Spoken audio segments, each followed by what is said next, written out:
O gravel de competição está evoluindo muito rapidamente, mas parece que a única coisa que nos interessa nos modelos novos é o quanto o espaço máximo para os pneus é largo, sem perceber que muitas vezes aumentar esse espaço traz outros problemas nesse tipo de bicicleta. A nova BMC Cayuse, geração 20 e 2027, mostra como engenheiros encontram soluções simples para problemas complexos, muitas vezes imperceptíveis aos nossos olhos. Vamos com tudo na análise desse míssil, mas antes, aperte o botão de se inscrever.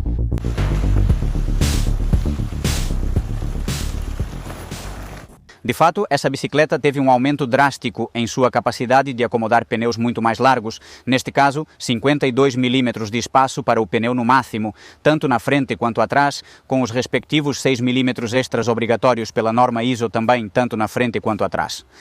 O amplo espaço para o pneu é importante por dois motivos. O principal é permitir instalar um pneu mais largo.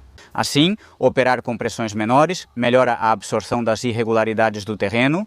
Além de uma melhor tração na roda traseira, também existe essa tendência nos Estados Unidos de colocar até pneus de mountain bike bem largos, que na teoria dizem que têm um índice de rolamento melhor do que os próprios pneus de gravel. Enfim, para mim, a questão número 2 é a mais importante de todas. Mesmo que vocês usem pneus de 40 mm, 45 mm, o fato de ter muito espaço entre a roda e o próprio quadro da bicicleta ou o garfo em dias de chuva com muita lama, isso é super importante. Porque no final vocês vão conseguir evacuar toda a sujeira e vão garantir que a bicicleta não vai ficar obstruída, bloqueada no terreno.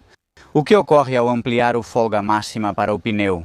Pois existem outras questões, outras medidas da bicicleta que acabam sendo alteradas, como por exemplo a capacidade de usar um monocoroa até certo tamanho, a possibilidade ou não de usar coroa dupla, a linha de corrente, o fator Q, etc. etc.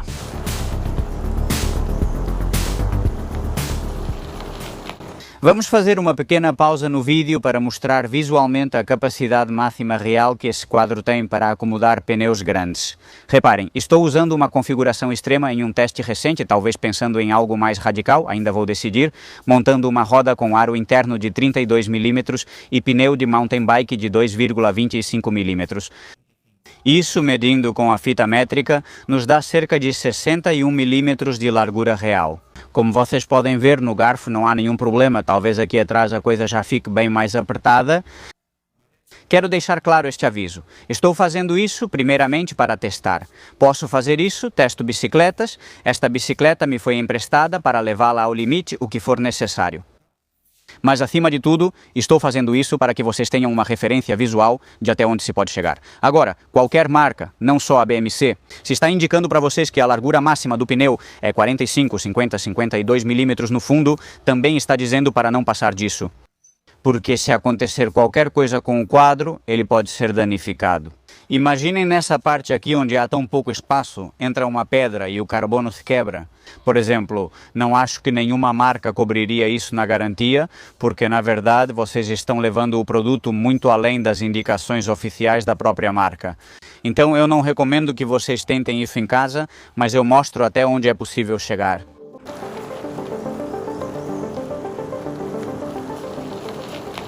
Aerodinâmica, extremamente importante hoje em dia. A BMC nos diz que esta bicicleta é 12% mais rápida do que a anterior, Cayuse. Eu não tenho métodos nem túneis de vento para poder comprovar isso, mas podemos ver certos indícios que nos mostram. Neste kit de quadro, a bicicleta foi trabalhada em alto nível, provavelmente pela BMC. Eles aplicaram todo o conhecimento da Time Machine R à bicicleta aero de estrada, também na Time Machine NPC. De contrarrelógio que a marca suíça possui, pois muito desse conhecimento parece que acabou vindo parar aqui. Para começar, temos o halo do garfo muito largo, obrigando todo o fluxo de vento a passar pelas laterais da roda. O cockpit de carbono é exatamente o mesmo que é utilizado na Time Machine R, que é a bicicleta aero. O canote característico já da BMC em forma de D. Todo o trabalho que vocês podem ver também, o tubo diagonal muito perfilado, até mesmo a caixa de direção. Fica claro de cara que essa bicicleta foi projetada para enfrentar o vento.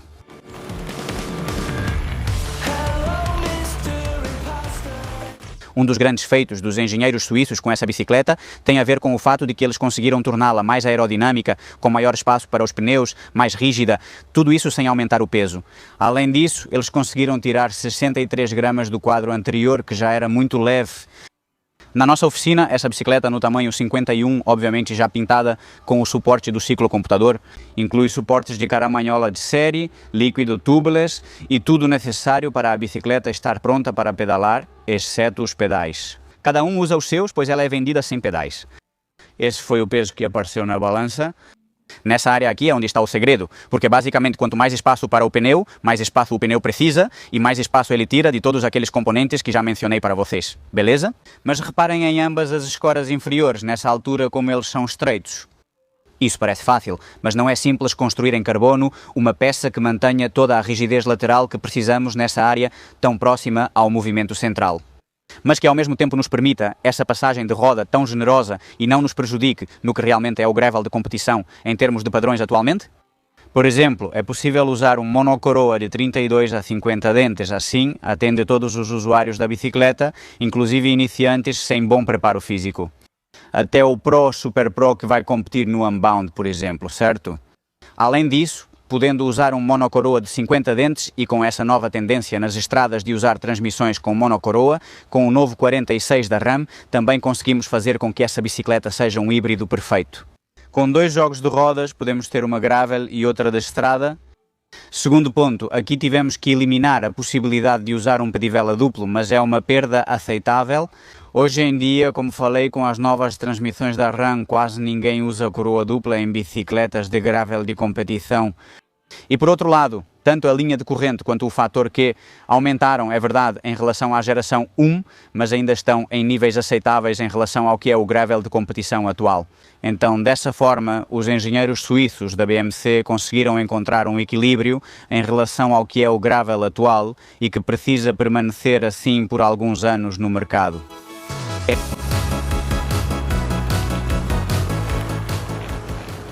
Absorção é um tema relevante no gravel e aqui preciso fazer ressalvas importantes sobre as informações enviadas pela BMC. Segundo a documentação oficial, esta bicicleta melhorou bastante a absorção em relação ao modelo anterior. Isso é verdade, mas preciso ser totalmente honesto com vocês. É que minhas sensações nos testes foram muito diferentes do que realmente a BMC tenta nos transmitir em seus documentos. Como eu disse, porquê?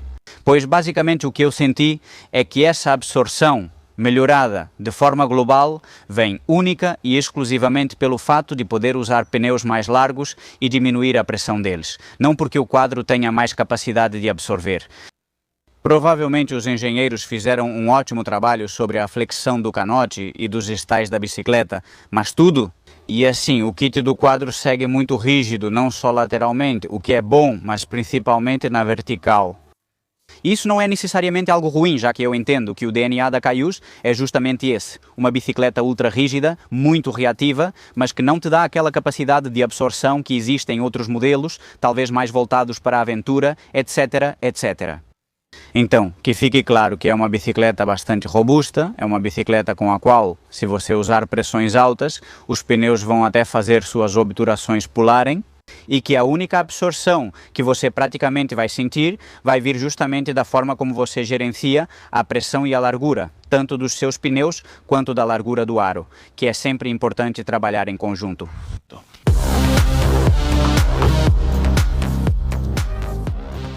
Vamos aos detalhes desta bicicleta, que são muitos e muito interessantes. Para começar, os suportes de caramanhola, como eu disse, já vêm de fábrica.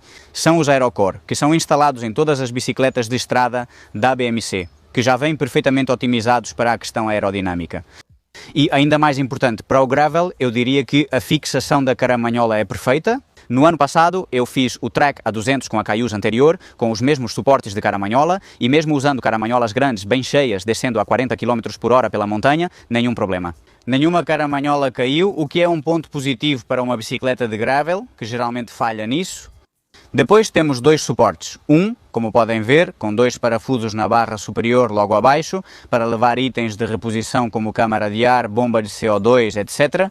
Outro na parte superior, para aquela bolsinha típica de nutrição e afins, e um extra aqui, na barra diagonal, onde provavelmente vamos instalar um terceiro suporte de caramanhola, caso seja necessário. Essa bicicleta não tem compartimento interno ou porta-malas, como eu gosto de chamar, pois foi feita para ser o mais leve possível. Esses itens aumentariam o peso, então não procurem, não tem. Depois já vem com o protetor de corrente instalado de fábrica para evitar que a corrente enrosque, o que é muito interessante, compatível obviamente com o DH, então podemos instalar transmissões tanto de gravel quanto de estrada. As ponteiras são invisíveis na parte dianteira e ela vem com o novo cockpit aero da marca suíça, que além dos ganhos dinâmicos e da estética impressionante, tem essa parte aqui que é muito interessante e é que os cabos ficam completamente ocultos, mas semi-integrados, de forma que se o mecânico quiser trocá-los, fazer qualquer coisa, vai poder manipulá-los de maneira muito mais simples e isso vai resultar em um custo de manutenção menor. E por último, a bicicleta está disponível em 6 tamanhos.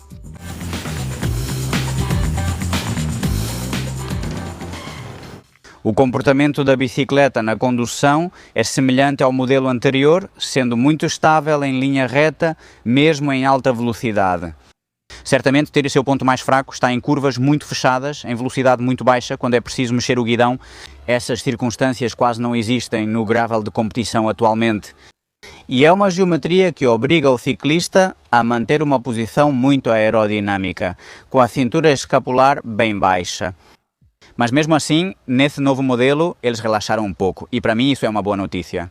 Eles reduziram o reach em 5 mm, aumentaram o stack em 11 mm, como eu disse, para que a posição continue sendo bastante radical, mas um pouco suavizada. É que o modelo anterior era muito agressivo, até mais radical do que alguns modelos de estrada aero. Além disso, as escoras inferiores foram alongados em 5 mm, justamente para conseguir uma sensação maior de estabilidade em alta velocidade. E por outro lado, quando subimos em inclinações muito íngremes, aí sentimos um extra de tração na roda traseira e o fato de poder ter mais espaço para o pneu e usar pneus mais largos também fez com que, sem querer, a posição do movimento central ficasse mais alta e, portanto, seja mais difícil bater as padivelas em objetos ou obstáculos que podemos encontrar no chão. A passagem por curvas rápidas também melhorou muito simplesmente pelo fato de usar pneus mais largos com menor pressão, o que faz com que a bicicleta agarre melhor no chão. Nesse tipo de situação, eu acho que essa mudança de geometria foi realmente um acerto, porque embora ainda seja bastante radical, não chega ao extremo do modelo anterior, que praticamente a deixava para um nicho muito, mas muito pequeno.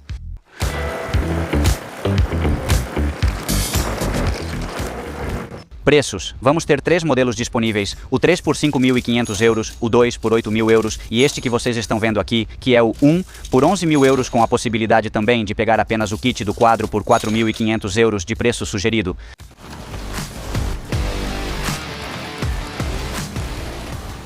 Vamos para a sua seção favorita, prós e contras, começando pelo que mais gostei.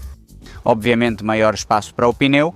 Por outro lado, temos esse DNA que se mantém em nível de competição, esse equilíbrio também entre rigidez, peso e aerodinâmica.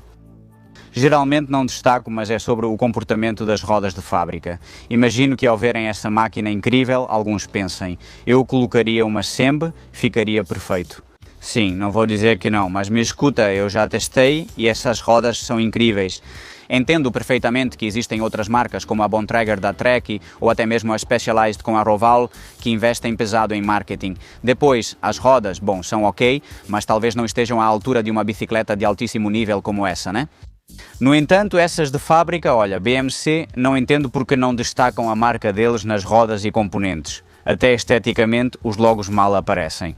Parece que não sei, parece que não tem muito pedigree, mas será que o desempenho dessas rodas é realmente incrível? Vou dar um exemplo. No ano passado tinha 4 jogos de rodas para usar com a Cayuse anterior na Traca 200 e no final escolhi estas aqui. Adoro, são rodas que funcionam muito bem, talvez não tenham o status de outras, mas realmente funcionam. E por último, em relação aos aspectos positivos, acho que de todas as bicicletas de gravel que já testei, esta provavelmente é a que melhor pode ser convertida em uma bicicleta para 2 mundos. Está muito na moda agora, no ciclismo de estrada, usar monocoroas grandes com o 1046 atrás, então acho que perfeitamente. Esta bicicleta é ideal para quem busca um único modelo, tanto para gravel de competição quanto para estrada. Na frente, um prato de 50, um prato de 48, um prato de 46 se estivermos mais limitados fisicamente, e atrás com o 1046 e tendo 2 jogos de rodas diferentes. Com, obviamente, pneus slick de estrada e outros de gravel, você vai poder ter 2 bikes muito otimizadas para qualquer uma dessas 2 práticas. No gravel de competição, ponta de lança, e na estrada, pessoalmente, eu já testei o monocoroa na estrada, você não vai ficar para trás, muito pelo contrário, você vai poder ir na frente do grupo, se quiser, com esse tipo de bike e com esse tipo de transmissão. Coisas que não me agradaram tanto, na verdade é difícil encontrar um ponto negativo em termos técnicos, de construção, até mesmo de comportamento dessa bicicleta. Eu acho que, se tem algo que podemos mencionar, é o fato de que essa é uma bicicleta pensada para uma tarefa muito específica, que é o gravel de competição, e que realmente tudo o que não tem a ver com desempenho, você não vai encontrar nessa bicicleta. Usei o exemplo do porta-malas, mas aqui não tem. Tem quem goste de levar coisas dentro, porém priorizaram o peso. E nesse sentido, mais do que algo contra, especificamente é esse aviso de dizer: compre essa bicicleta se você está pensando em ir o mais rápido possível, em passar muitas horas nela e em correr no gravel com um número de competição. Realmente, se não for esse o caso, não é a sua bicicleta.